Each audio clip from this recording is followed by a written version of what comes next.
Maaari po bang para maliwanagan ng korting ito,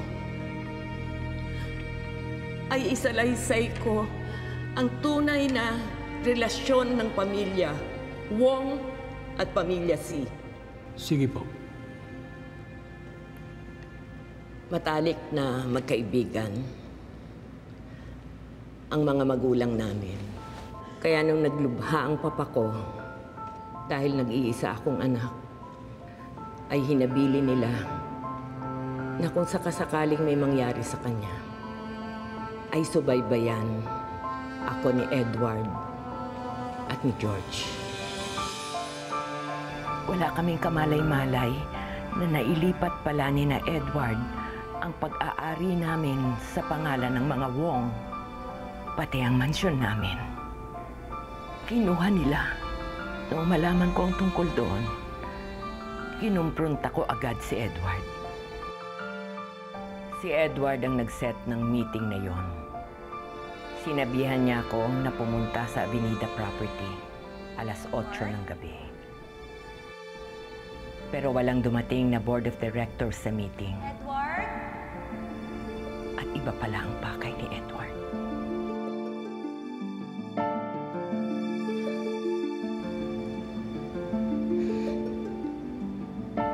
Sinara niya ang pinto. Kami dalawa lang doon.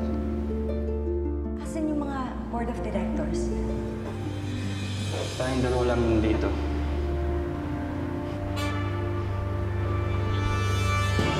Walang iya ka.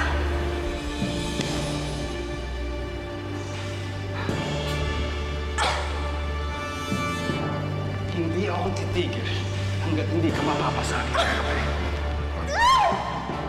Sinunggaban niya ako. Sinaktan niya ako. Binaboy niya ako. Sinigurahan niya ako. Sinaktan niya ako na parang hindi ako tao.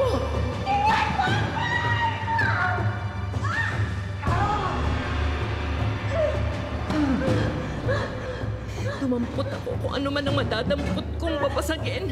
At inampas ko sa kanya.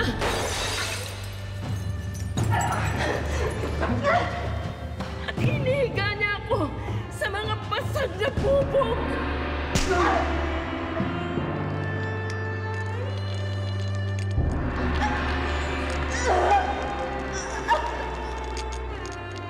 At habang nararamdaman ko pa ang talim ng mga bubog na tumutusok sa likod ko, ay kinahasa niya ako.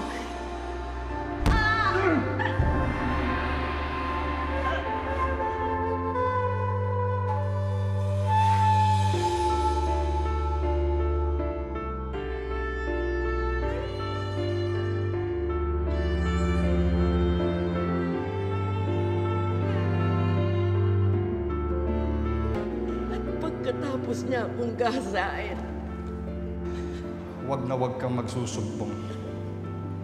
Dahil oras na magsalita ka, papatayin ko ang ina mo.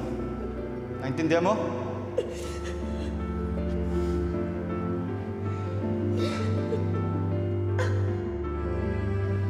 duguan ako noon. Takot na takot. Hindi ko masabi kay Mama ang nangyari. Nilihim ko ang lahat ng iyon. Hanggang sa dumating si George. At imbitado kayong lahat sa kasal namin. Nagpasya akong sabihin kay George ang ginawa sa akin ni Edward. Mahal ko si George at ayoko siyang linlangin.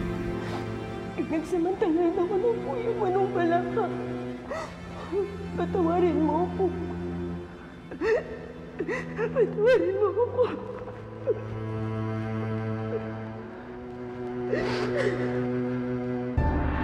Walang hiya ka? Paano mo nagawa kay Elena yan? George! George!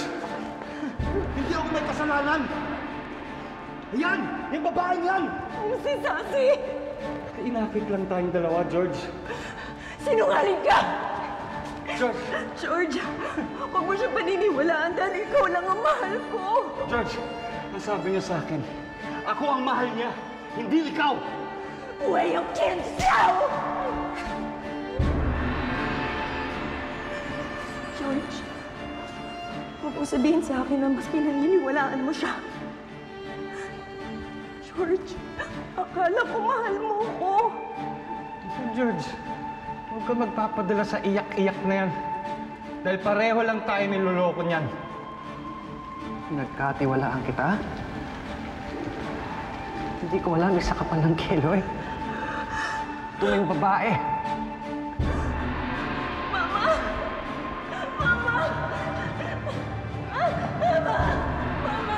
Maraming nawala sa akin.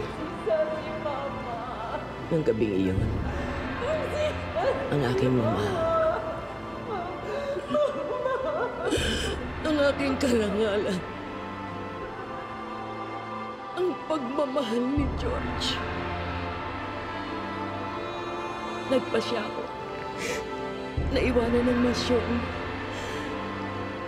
Yan ang simula ng aking paghihirap.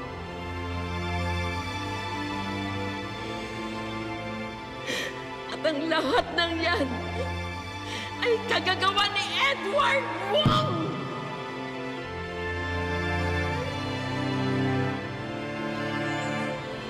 Yan po ang totoo.